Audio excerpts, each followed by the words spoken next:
sampai hari ini, oleh karena kebaikan Tuhan, janji-Mu terjadi bagiku.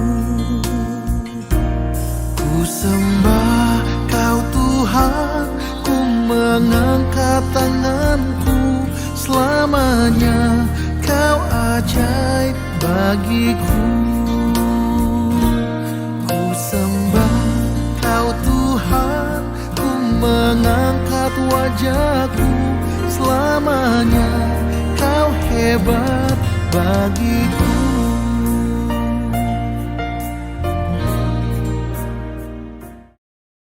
Shalom saudara terkasih dalam Tuhan Yesus. Apa kabarnya saat ini? Saya percaya setiap kita, setiap saudara diberkati, amin. Haleluya. Apapun keadaan, kondisi, situasi kita saat ini, itu tidak akan pernah mengurangi kasih Tuhan yang begitu besar. Dia akan terus menyatakan kasih-Nya, Dia akan terus menyatakan kebaikan-Nya tanpa batas bagi setiap kita. Bersyukur sampai saat ini kita masih dalam pimpinan Tuhan, kita masih dalam penyertaan Tuhan. Saat ini kita masih bisa beribadah online bersama-sama. Kita percaya bahwa di tempat ini dan di tempat saudara yang menyaksikan, hadirat Tuhan yang sama tetap menyertai kita. Mari kita mempersiapkan hati kita. Kita masuk lebih dalam ke dalam hadirat Tuhan. Kita angkat pujian, kemenangan terjadi di sini.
kesembuhan terjadi di sini, kelepasan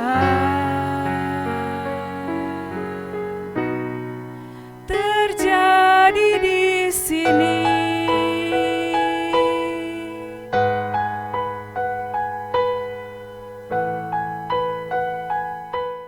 Mari kita berdoa. Bapa di surga, sungguh kami bersyukur untuk kasih setiamu. Kalau kami umat-Mu boleh masih tetap beribadah kepada Engkau, meskipun kami di rumah ibadah online, tetapi kami percaya hadirat-Mu terus melingkupi kami ya Tuhan. Kami menaikkan pujian penyembahan yang terbaik hanya kepada-Mu. Oleh karena itu, kuasailah hati dan pikiran kami. Ambil alih ruangan yang kami tempati, karena Engkaulah Allah yang berkuasa, yang layak terima segala pujian. Berkatilah ibadah ini ya Tuhan, biarlah boleh berjalan seturut dengan kehendak-Mu. Terpujilah nama-Mu ya Tuhan, kekal untuk selama-lamanya. Amin. Masih semangat memuji Tuhan? Amin. Mari kita sama-sama, kita bangkit berdiri, kita naikkan segala ungkapan syukur kita kepada Tuhan. Kita angkat pujian, bersyukurlah.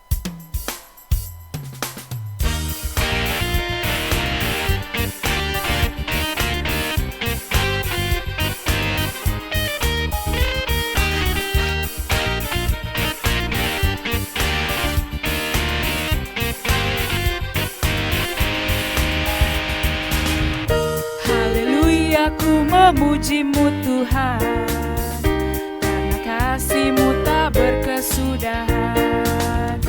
Biar yang bernafas memuji Sang Raja, di atas gunung dan di dalam samudra. Tanganku kuangkat padamu, mensyukuri rahmat yang Kau beri.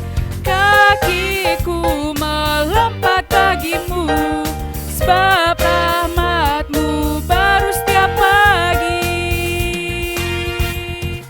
Bersyukurlah kepada Tuhan, sebab Ia baik, sebab Ia baik. Bahwasannya untuk selamanya, kasih setianya, kasih setianya.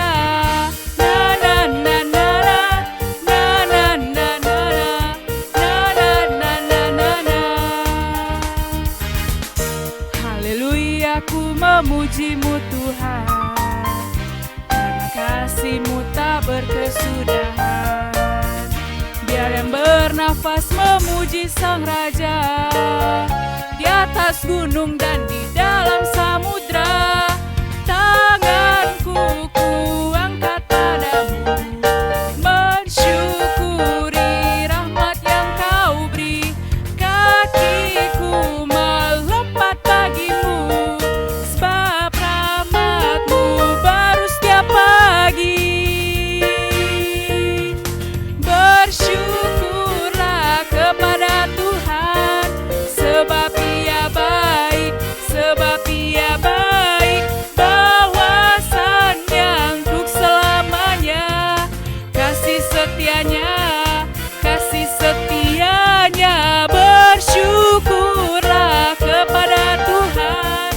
sebab Ia baik, sebab Ia baik. Bahwasannya untuk selamanya, kasih setianya, kasih setianya.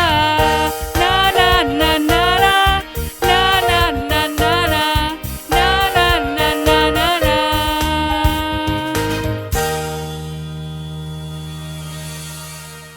Di saat manusia sering membuat kita kecewa, tetapi Tuhan tidak pernah membuat kita kecewa. Dia selalu ada dan tidak jemu-jemu berada di sisi kita sebagai seorang sahabat. Mari kita angkat pujian ini yang menyatakan, Yesus, Kaulah sahabatku.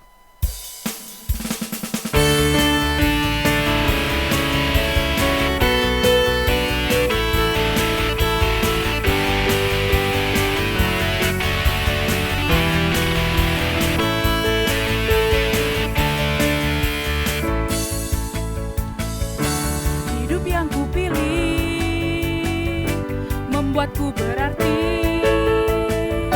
karena Yesus Tuhan tempatku percaya dan berharap.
buatku berarti. Karena Yesus Tuhan, tempatku percaya dan berharap. Ku buka mataku, lihat sekelilingku, harus nyatakan kebenarannya yang membebaskan. Karena kuasa-Mu, karena kehebatan-Mu, oh, dapat lakukan perkara besar yang Engkau janjikan. Yesus, Kaulah sahabatku. Yesus, Kau yang akan selalu berada di sisiku. Kau sumber kuatku. Oh Yesus, Kaulah sahabatku. Yesus, Kau yang tak pernah jemu-jemu di sisiku. Kau sumber kuatku. Yesus, Kaulah sahabatku. Yesus, Kau yang akan selalu berada di sisiku. Kau sumber kuatku. Oh Yesus, Kaulah sahabatku. Yesus, Kau yang tak pernah jemu-jemu di sisiku. Kau sumber kuatku.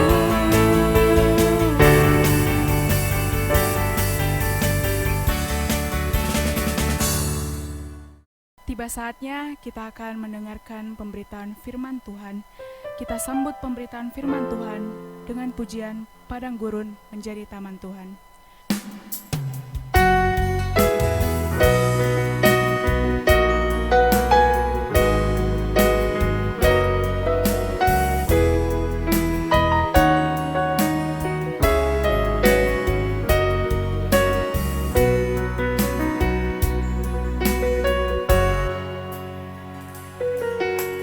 Di saat ku berbeban berat, ku ingat ku punya Kau Tuhan. Hanya Kau yang paling peduli keadaan yang ku alami. Di saat ku hilang harapan, ku berlari padamu Tuhan. Hanya Kau yang paling mengerti jalan keluarku yang pasti. Seperti tangan-Mu berkuasa mengubahkan padang gurun menjadi taman Tuhan. Ku percaya Kau sanggup pulihkan kehidupanku seindah rancangan-Mu yang sempurna.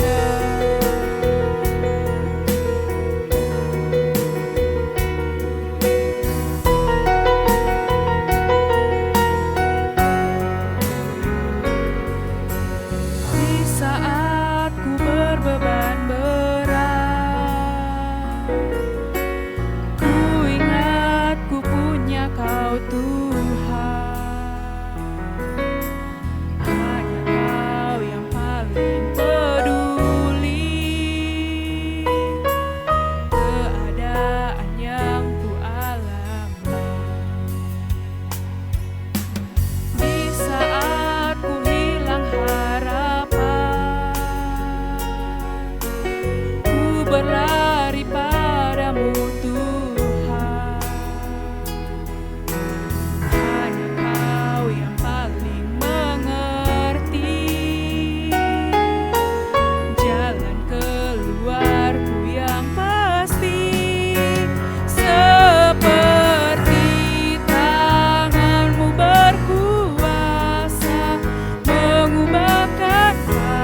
Jemaat yang terkasih, saya mengajak kita untuk berdoa sebelum merenungkan firman Tuhan. Mari kita berdoa.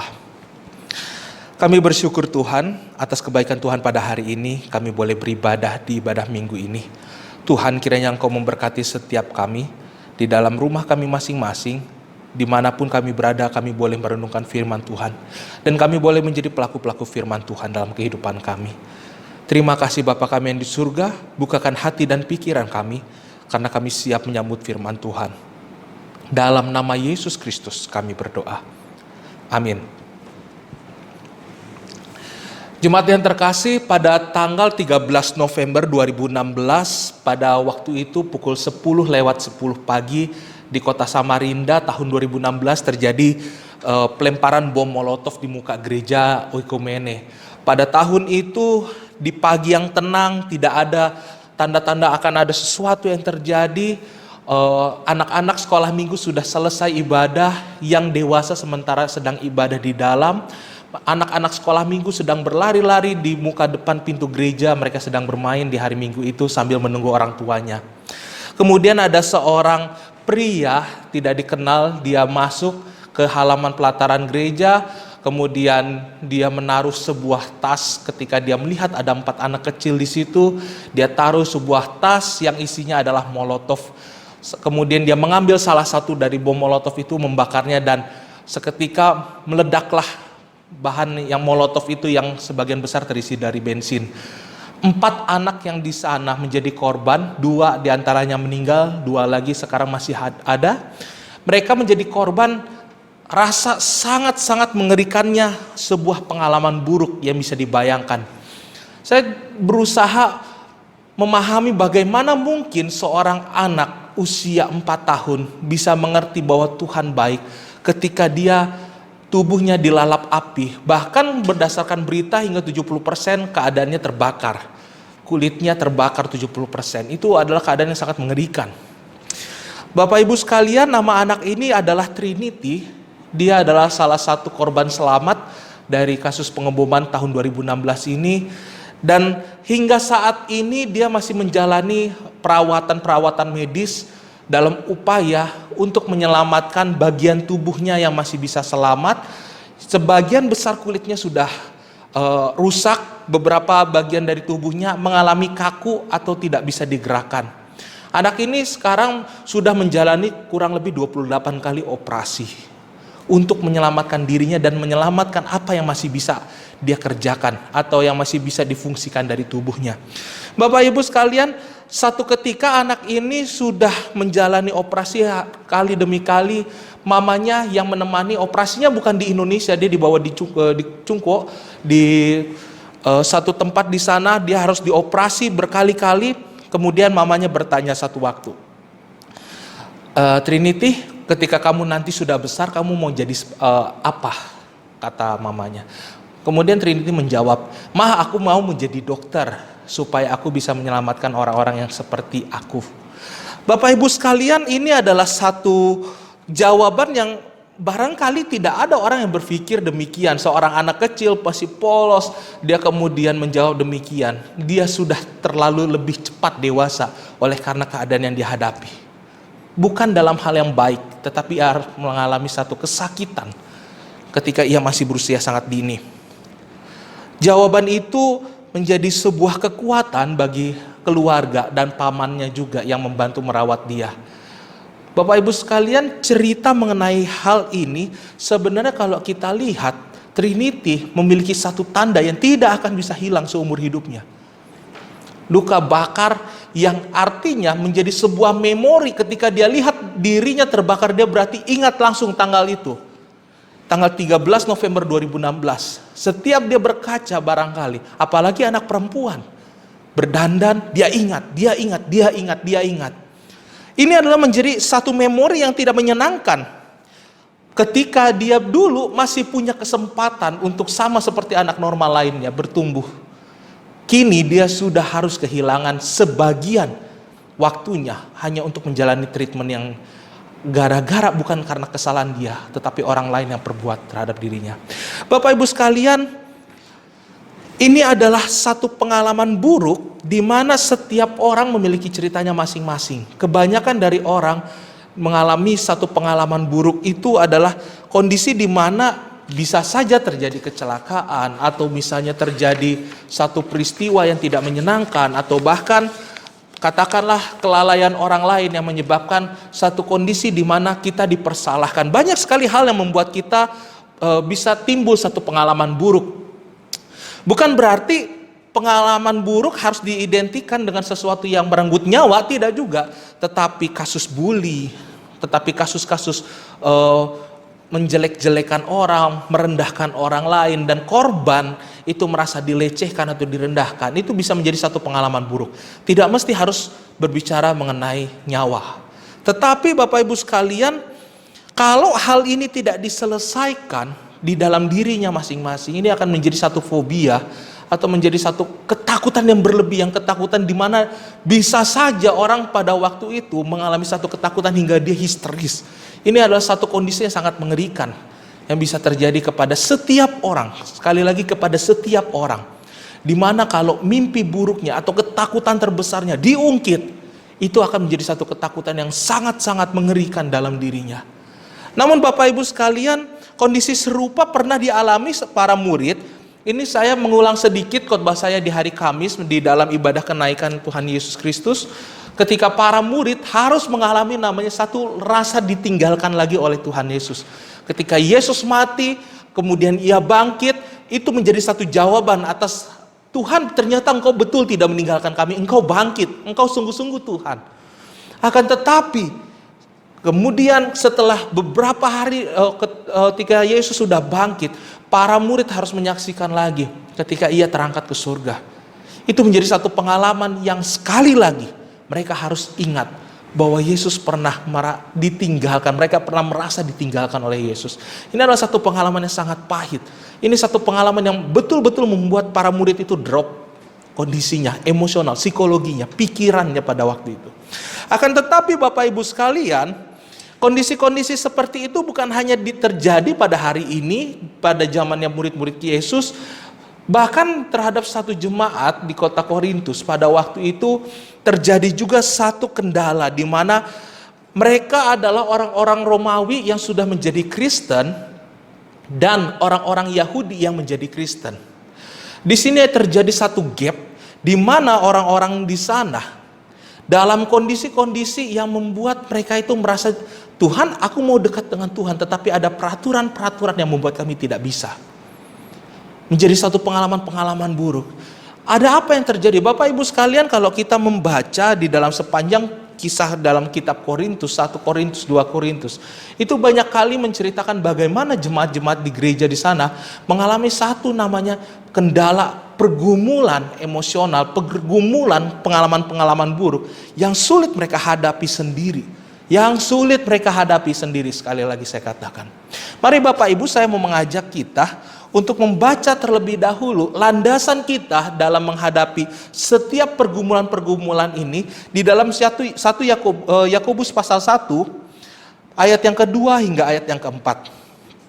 Yakobus pasal yang pertama ayat yang kedua hingga yang keempat. Saudara-saudaraku, anggaplah sebagai suatu kebahagiaan apabila kamu jatuh ke dalam berbagai-bagai pencobaan. Sebab kamu tahu bahwa ujian terhadap imanmu itu menghasilkan ketekunan. Dan biarkanlah ketekunan itu memperoleh buah yang matang, supaya kamu menjadi sempurna dan utuh dan tak kekurangan suatu apapun. Sejauh demikian pembacaan firman Tuhan. Bapak Ibu sekalian, teks ini sebenarnya sangat-sangat berkontradiksi dalam kondisi ketika sedang menghadapi pergumulan pada waktu itu, pada saat ini. Katakanlah Bapak Ibu sekalian, di jemaat Korintus itu, pada waktu itu mereka berhadapan antara satu gap dengan gap lain. Gapnya itu bukan gap hanya antar jemaat, gap teologis. Ajaran Paulus paling benar, ajaran Apolos, ajaran Petrus paling benar. Masing-masing punya pergumulan dan umatnya masing-masing. Ini adalah satu kondisi di mana gereja-gereja di sana itu bisa saja terpecah belah.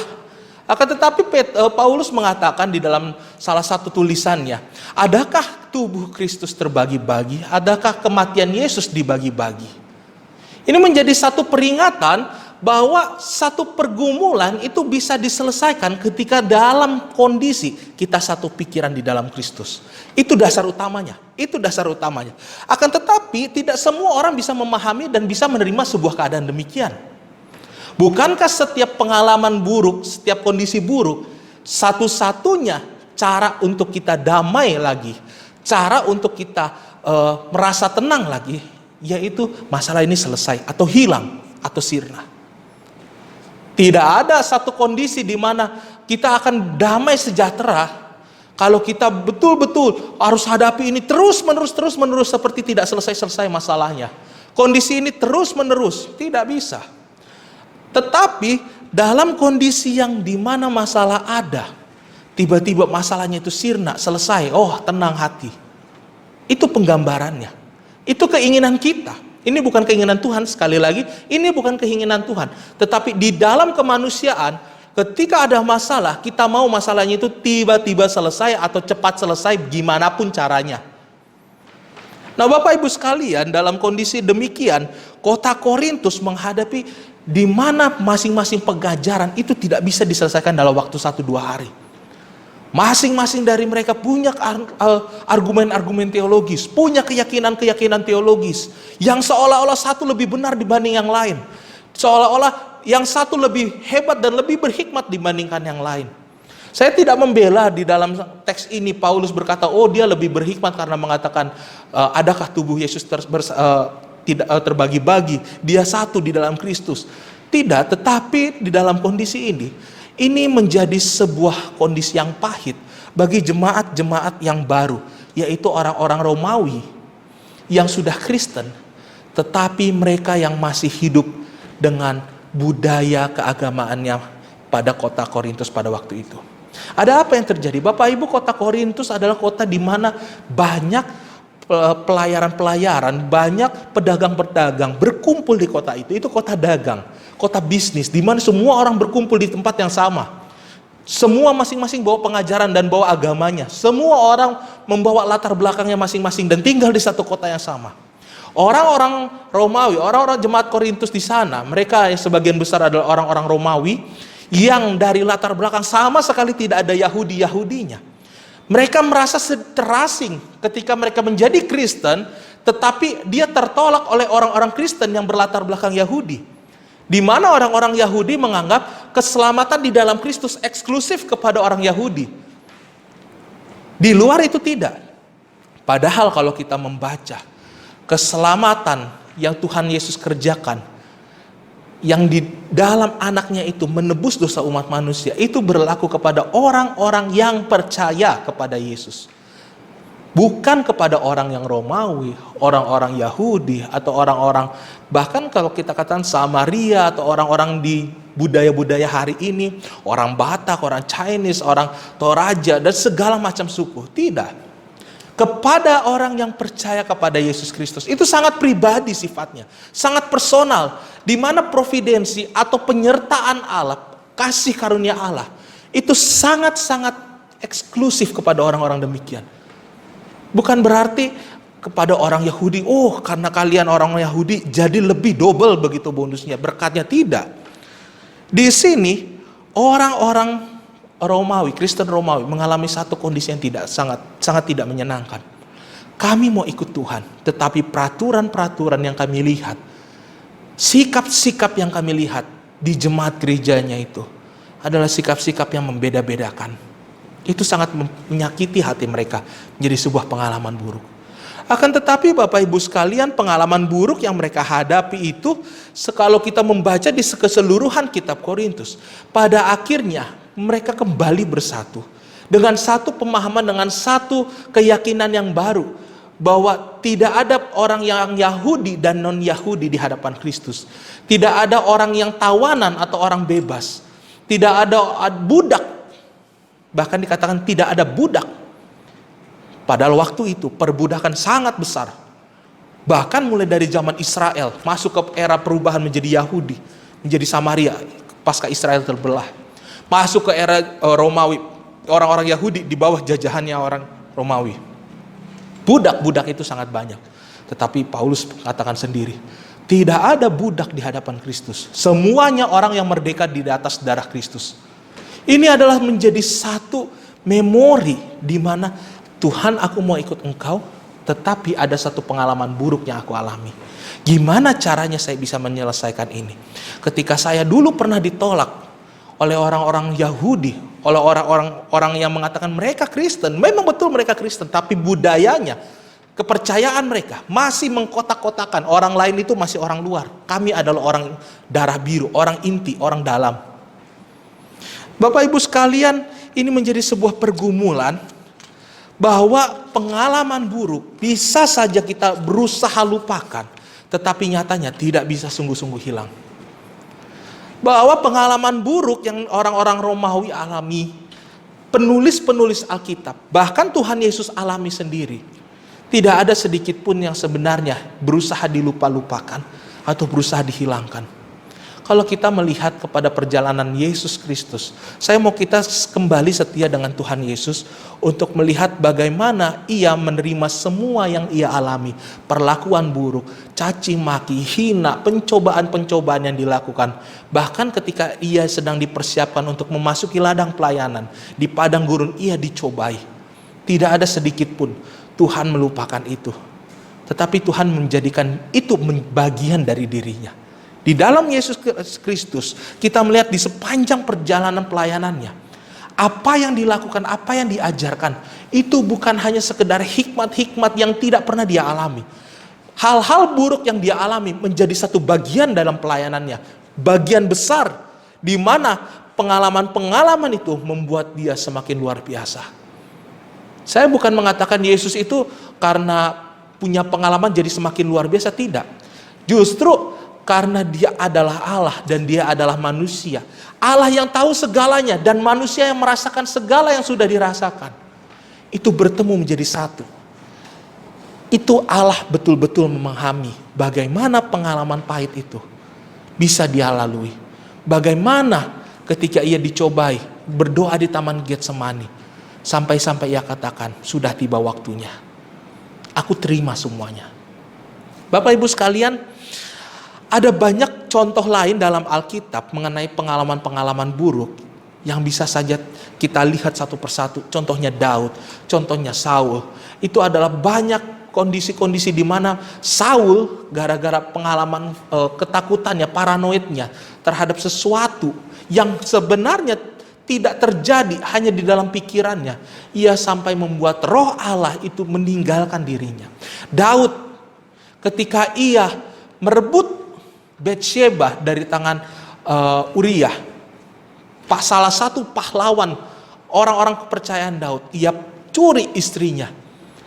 Dan dalam perjalanannya ia memperanakan Salomo, anak yang sebenarnya kalau kita lihat anak dari hubungan Daud dengan Batsheba, tetapi menjadi pribadi yang Tuhan pakai untuk menuliskan Amsal.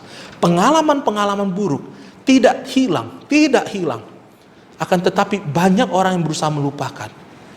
Masalahnya, kalau kita berusaha melupakan, tidak bisa lupa. Satu waktu akan terungkit dan itu akan jauh lebih menyakitkan. Nah masalahnya, kalau misalnya sudah tidak bisa hilang, tidak bisa dilupakan, untuk apa? Banyak contoh di Alkitab, bukankah lebih baik dilupakan dan untuk bergerak maju itu ya tinggalkan masa lalu, memandang ke depan? Bukankah lebih baik demikian? Akan tetapi Bapak Ibu, kalau kita melihat sekali lagi di dalam teks Alkitab, setiap pengalaman buruk itu menjadi satu bagian di mana Tuhan berkarya. Bapak Ibu sekalian, poin pertama yang mau saya sampaikan pada hari ini, pentingnya pengalaman buruk menjadi sebuah catatan bahwa disitulah Allah bekerja. Disitulah penyertaan Tuhan itu nyata. Baru kita rasakan ketika dalam kondisi sulit. Kelemahan manusia salah satunya adalah ketika dalam kondisi yang begitu enak, begitu baik, sulit sekali atau bahkan cepat sekali melupakan bahwa Tuhan itu baik. Lebih cepat menikmati. Kemudian setelah susah atau dalam kondisi merundung lagi, dia datang lagi, Tuhan tolonglah. Tuhan tolonglah.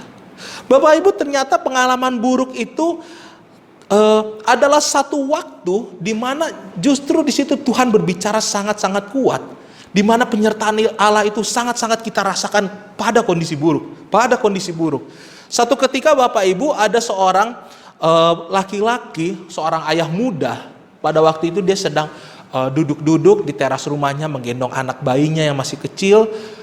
Pada waktu itu di daerah Amerika Serikat sedang musim hujan dan angin yang kencang. Nyatanya di tempat sana ketika angin begitu kencang, terjadilah sebuah tornado yang dahsyat di mana rumah laki-laki muda ini, ayah muda ini, sama seluruh pekarangannya, seluruh kendaraannya itu tersedot oleh tornado, hancur berkeping-keping. Kondisi ini betul-betul membuat dia itu sangat-sangat ketakutan karena begitu cepatnya dia hanya berkata, saya hanya punya beberapa waktu, beberapa menit untuk bisa menyelamatkan diri dari amukan tornado itu. Kemudian tornado itu dengan ganasnya menghabiskan semua tempat itu. Kemudian dia mulai mencari anggota keluarganya yang terpisah untuk menyelamatkan diri. Istrinya mereka bertemu di lapangan bola. Mereka bertemu, ketika mereka bertemu mereka berpelukan, mereka mengatakan thank you God, thank you Lord, thank you. Ini adalah satu pengalaman yang sebenarnya sangat-sangat menakutkan hingga dia diwawancara oleh seorang reporter. Kemudian dia ditanya demikian, apakah Bapak marah dengan keadaan demikian ketika badai topan menerjang rumah dan mencuri semua hartanya Anda? Ia menjawab, tidak. Saya justru bersyukur karena bayi dan keluarga saya selamat. Sebagian orang tidak seberuntung saya, tak ada lagi yang lebih penting dari itu semua, yaitu keluarga saya. Bapak Ibu sekalian, satu pengalaman pahit, satu pengalaman buruk bisa Tuhan pakai untuk menjadi sebuah gambar yang begitu indah. Pengalaman buruk atau kondisi-kondisi yang dimana kita itu terus-menerus dideru oleh masalah, itu adalah satu waktu, satu kondisi yang bisa Tuhan pakai untuk menyatakan bahwa aku menyertai engkau. Memang pada waktu itu kita akan bertanya-tanya, Tuhan di manakah engkau? Di manakah kasih-Mu? Di mana penyertaan-Mu? Katanya Alkitab Tuhan begitu kasih di dalam sepanjang Mazmur. Tuhan mendekat dengan orang-orang yang setia kepadanya. Aku sudah setia pada Tuhan. Kenapa engkau membuat aku dalam masalah yang begitu berat? Apakah sebegitu jauhnyakah aku sehingga engkau memaksa saya untuk datang kepadamu dengan cara yang paling menyakitkan yang pernah saya pikirkan? Bapak Ibu sekalian, cambuk yang paling kuat yang kita alami bukanlah pukulan, bukan tinju yang menghantam wajah kita, tetapi adalah satu kondisi di mana seluruh pikiran kita, seluruh hati kita, adrenalin kita bisa keringat dingin walaupun kita dalam ruangan yang begitu tenang, dingin. Kita bisa keringatan. Kita bisa begitu panik dan takut. Itu adalah satu kondisi di mana pikiran kita sama sekali tidak bisa memikirkan cara keluar dari masalah ini. Itu adalah kondisi yang sangat-sangat berat. Itu adalah kondisi yang sangat-sangat menyakitkan. Cambuk yang paling kuat bukan hanya bicara mengenai kematian, tapi cambuk yang paling kuat adalah bicara bahwa kenyataannya kita tidak bisa membuat apa-apa terhadap kondisi ini. Itu adalah kondisi yang paling menyakitkan. Ada banyak cara, sulit bisa diselesaikan, yang mudah bisa saja diselesaikan. Tetapi bagaimana mungkin kita bisa membangkitkan seseorang yang sudah mati, katakan dalam kondisi mati. Keluarga kita meninggal. Kita tidak tahu dia kondisinya sehat-sehat kemudian meninggal. Kita merasa tidak bisa apa-apa. Keinginan kita orang ini hidup lagi, tetapi nyatanya tidak bisa apa-apa. Ini adalah kondisi yang betul-betul menjadi cambuk terkuat. Saya tidak katakan hanya berdasarkan kondisi orang mati, tetapi mengenai kondisi-kondisi lain di mana nyatanya kita tidak bisa berbuat apa-apa. Cambuk pengalaman buruk itu menjadi memori. Tetapi ingat Bapak Ibu sekalian, sekali lagi dalam Yakobus, sebab pencobaan-pencobaan itu, berbagai-bagai pencobaan itu menjadi sebuah ujian terhadap imanmu yang menghasilkan ketekunan. Ketekunan apa yang dimaksudkan di dalam teks ini? Ketekunan kepada Tuhan. Ketekunan terhadap ayo bangkit lagi. Bahwa segala sesuatu barangkali memang tidak bisa kita ubah. Barangkali memang tidak ada bisa kita lakukan selain terima. Tetapi ada satu hal yang bisa kita lakukan setelah menerima itu. Bangkit. Bapak Ibu sekalian, pengalaman buruk ini menjadi satu puzzle atau sebuah gambar yang gambarnya itu masih terpecah-pecah seperti permainan puzzle. Kalau kita hanya mengerjakan separuh gambar itu, kita tidak akan bisa melihat bahwa indahnya gambar ini. Barangkali puzzle itu dia tidak hanya berbentuk kotak, ada lingkarannya, ada yang bentuknya aneh-aneh. Barangkali kita mencoba cari setengah mati, tidak ketemu-ketemu bentuknya itu. Setengah mati kita cari lagi, kita cari lagi, kita cari lagi. Tidak ketemu bagian ini. Nyatanya, satu ketika kita menemukan bagian ini, kita lanjutkan pekerjaan-pekerjaan yang lain, kegiatan-kegiatan lain.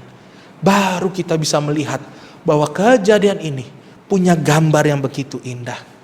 Di mana gambar ini menyatakan bahwa Tuhan baik. Yang pertama, pentingnya pengalaman buruk yang kita alami seperti permainan puzzle. Kita tidak bisa nikmati hari ini. Tetapi seiring berjalannya waktu, setelah semua gambar terisi penuh, baru kita bisa sadar, wah Tuhan itu baik. Bapak Ibu, saya mau mengajak sebelum kita lanjut di poin yang kedua, silakan Bapak Ibu bayangkan, ada banyak hal yang saat ini kita sedang seperti mengerjakan bukan satu puzzle, puluhan puzzle pada waktu yang sama. Puluhan pekerjaan mengenai untuk orang tua, puzzle keluarga, puzzle diri sendiri, puzzle gereja, puzzle pelayanan, puzzle segala macam, penghasilan, masa depan, ini segala macam. Kita seperti sedang mengerjakan puluhan puzzle pada waktu yang sama. Tetapi Bapak Ibu, kalau satu puzzle tidak selesai, bukan berarti ini selamanya tidak selesai. Barangkali Bapak Ibu perlu mengarahkan kemana yang lain. Bahwa semuanya bisa diselesaikan satu persatu. Bahwa ketika semuanya selesai, Bapak Ibu berdiri dan memandang itu semua. Wah, satu gambar ini indah, indah, indah, indah, indah. Yang kedua Bapak Ibu sekalian, pengalaman buruk adalah sebuah alarm pribadi sebenarnya. Kenapa saya mengatakan alarm pribadi? Di dalam Yakobus tadi dikatakan setiap kondisi berat kita bisa memperingatkan dan mengingatkan kita bagaimana perjuangan kita terhadap satu pengalaman buruk yang lalu dan mungkin hari ini terulang kembali dengan cara yang sedikit berbeda atau persis sama kondisinya bahkan. Atau nanti ke depan. Atau masalah yang baru, yang lebih besar, lebih kompleks, lebih rumit penyelesaiannya. Segala sesuatu bisa saja terjadi, tetapi peringatan-peringatan ini, pengalaman-pengalaman buruk ini bukan untuk membuat kita ketakutan. Ingat yang pertama, setiap pengalaman buruk, Tuhan akan sulap itu menjadi satu pengalaman yang begitu indah. Ketika kita dekat dengan Tuhan. Ketika kita percaya bahwa sama Tuhan, Kau mengerjakan ini menjadi sebuah pengalaman yang indah. Pengalaman buruk ini adalah sebuah alarm pribadi di mana setiap kita akan melihat bahwa segala sesuatu itu pekerjaan yang sangat-sangat kompleks yang Tuhan lakukan. Untuk segala sesuatu ada tujuan dan maksud yang Tuhan sediakan. Bapak Ibu, di dalam kisah Ayub yang baru separuh perjalanan pembacaan teks Ayub, ia sangat kebingungan ketika dia sudah kehilangan istrinya, anak-anaknya, istrinya, dia kehilangan harta bendanya, dia kehilangan para budak-budaknya. Semuanya, ternaknya, hartanya, bahkan orang-orang yang datang, teman-temannya yang datang, bukan membuat dia semakin terhibur, justru mengutuki dia, bahkan bukan mengutuki, justru seperti mengungkit, pasti kamu ada dosa, pasti kamu ada dosa, pasti kamu ada dosa. Tidak semakin membaik keadaannya. Kalau kita membaca Ayub, sampai setengah jalan ketika Ayub sedang dikata-katakan sampai ia berkata, lebih baik aku masuk lagi ke kandungan ibuku daripada aku harus hidup begini. Kita akan melihat, wih, Tuhan kejamnya minta ampun ya. Tuhan kejamnya minta ampun. Tuhan betul-betul sudah stop, selesai ceritanya. Ayub gak ada lanjutannya lagi. Tetapi nyatanya Bapak Ibu sekalian, kalau kita baca Ayub sampai selesai, di dalam kitab Ayub bagian terakhir-terakhirnya, Tuhan bawa Ayub kepada satu penglihatan, di mana di dalam penglihatan itu segala sesuatu, providensi, penyertaan Tuhan itu terhadap satu pribadi berkaitan dengan seluruh ciptaan yang begitu besar dan begitu megah. Tidak bisa sedikit pun Ayub pahami bahwa Tuhan mengaitkan ini dengan ini, dengan itu, dengan ini, dengan itu. Yang ada Ayub hanya mengatakan, aku mau percaya saja sama Tuhan. Aku mau percaya kepada Allah. Bahwa aku tidak meninggalkan Allah. Mungkin aku merasakan kepahitan. Mungkin aku merasakan ini pengalaman yang sangat buruk Tuhan.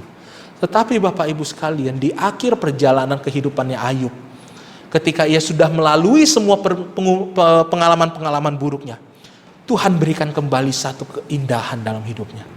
Ayub lihat seluruh gambarannya. Puzzle-nya dalam pencobaan Ayub selesai. Di mana Tuhan, aku berhasil menang bersama dengan Tuhan. Aku berhasil menang atas pergumulan imanku. Aku bisa saja jatuh Tuhan dalam mencobai diriku, dalam mencobai Tuhan. Tetapi aku menang Tuhan. Aku menang bukan karena aku, karena Tuhan. Bapak Ibu sekalian, pengalaman buruk adalah alarm pribadi kita. Anda sekalian punya banyak sekali pengalaman-pengalaman. Indah, buruk, pengalaman yang menyenangkan, menyakitkan, membuat Anda menangis. Menangis bisa karena bahagia, menangis betul-betul sedih. Tetapi saya mau mengatakan sekali lagi, setiap pencobaan di dalam Yakobus pasal yang pertama ayat kedua sampai keempat, saya akan bacakan sekali lagi untuk kita. Saudara-saudaraku, anggaplah sebagai suatu kebahagiaan apabila kamu jatuh ke dalam berbagai-bagai pencobaan. Sebab kamu tahu bahwa ujian terhadap imanmu itu menghasilkan ketekunan. Dan biarkanlah ketekunan itu memperoleh buah yang matang, supaya kamu menjadi sempurna dan utuh dan tak kekurangan suatu apapun. Bapak Ibu sekalian, mari berkat penyertaan providensi Allah itu tidak akan hilang. Kita sudah melihat di sepanjang Alkitab kepada orang-orang yang mengalami pencobaan, kepada jemaat yang mengalami pencobaan. Pada akhirnya ketika mereka percaya kepada Tuhan, mereka bisa setia, mereka bisa bangkit lagi. Mari, setiap providensi yang Tuhan sediakan, penyertaan yang Tuhan sediakan pada kita, itu tidak mungkin hilang dan tidak mungkin berkurang. Segala sesuatu sudah Tuhan siapkan bagi kita. Adakah kita mau berjalan bersamanya? Adakah kita mau bertekun di dalam Tuhan? Bapak Ibu, mari saya mengajak kita untuk kembali melihat bahwa penyertaan Tuhan, providensi Tuhan, bahkan pengalaman-pengalaman buruk kita, itu adalah satu berkat tersembunyi yang Tuhan bisa pakai untuk kita memahami satu waktu keadaan bahwa ini adalah gambar yang begitu indah yang Tuhan siapkan bagi kita semua. Amin. Mari kita berdoa. Kami bersyukur Tuhan pada waktu ini kami punya waktu untuk sekali lagi merenungkan firman Tuhan. Tuhan, tolonglah kami untuk setiap pengalaman-pengalaman kami Tuhan bisa pakai menjadi satu kekuatan bagi kami untuk kembali maju, kembali memacu diri kami. Tuhan, tolonglah kami supaya kami bisa bangkit dari segala keterpurukan kami, berjalan dalam providensi Allah, berjalan pada penyertaan tangan Allah yang setia, tangan Allah yang betul-betul kuat, yang menjadi benteng perlindungan kami, yang menjadi kota naungannya kami. Tuhan, Kau menolong setiap jemaat Tuhan, supaya jemaat Tuhan bisa memandang bahwa setiap kejadian di dalam hidupnya, apapun itu, Tuhan, Kau bisa nyata sekali memakai itu semua menjadi satu keindahan yang Tuhan bisa nyatakan bagi setiap kami.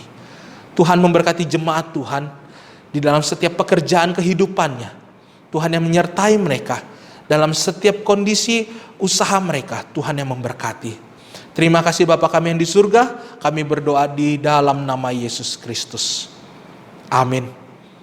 Tuhan Yesus memberkati. Mari jemaat kita bangkit berdiri, kita mengikrarkan pengakuan iman rasuli.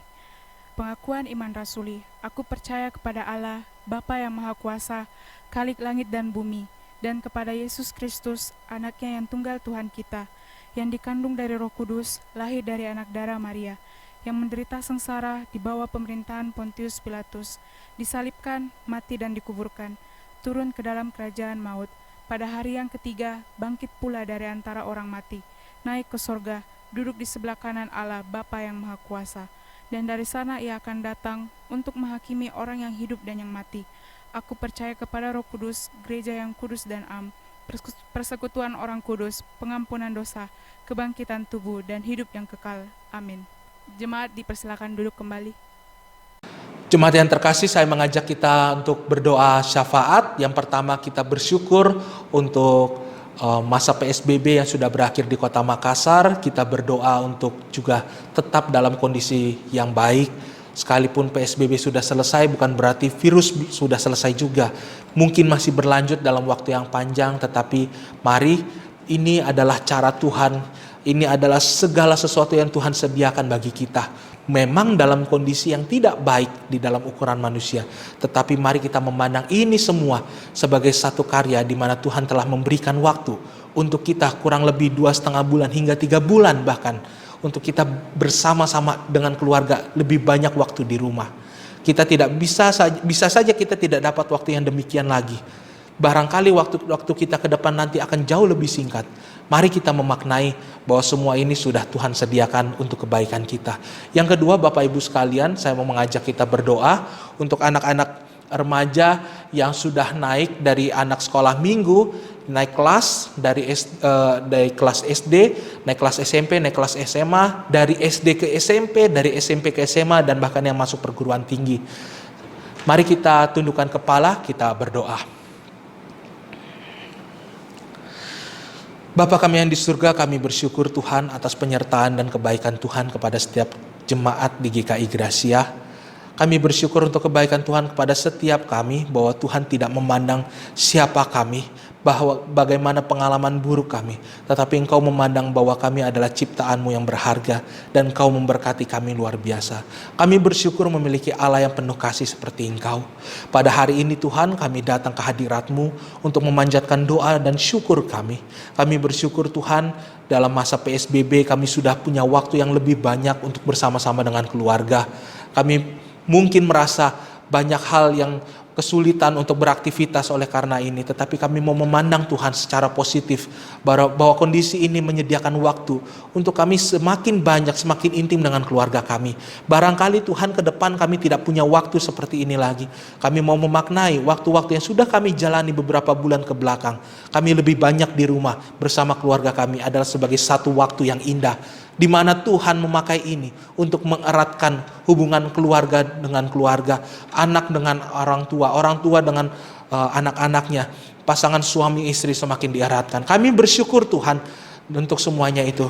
Namun kami juga berdoa, sekalipun virus ini belum selesai dan kami tidak tahu kapan selesai Tuhan, kami mau memandang kalaupun virus ini tidak selesai, bahwa pun kalau misalnya memang kami harus hidup berdampingan dengan virus ini, satu waktu kami bisa saja terpapar oleh virus ini, kami memohon Tuhan tolong kuatkan kami, berikan kami hikmat, berikan kami bijaksana supaya kami boleh melindungi diri kami dengan peraturan-peraturan, dengan himbauan-himbauan kesehatan, dengan menjaga kebersihan diri kami. Tuhan yang memberkati semuanya.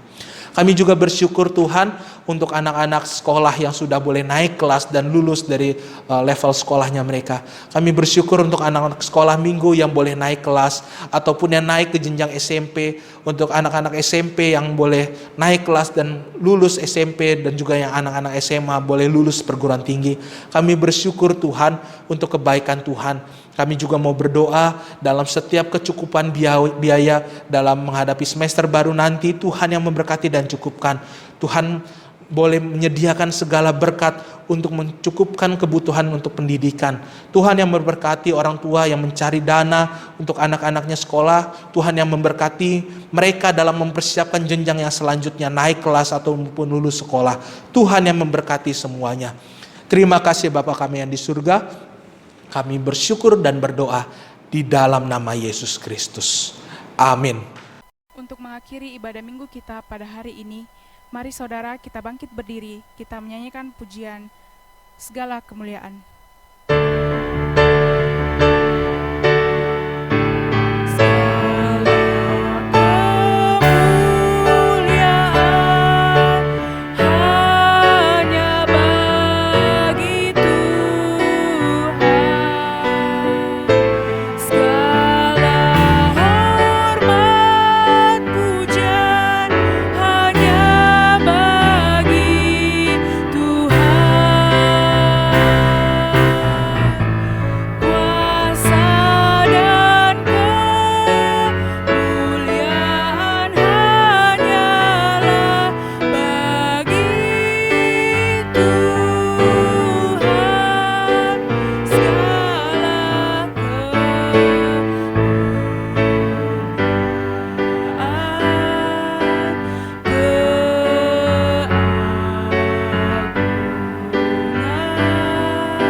Jemaat, mari kita bangkit berdiri, kita akan menerima doa berkat.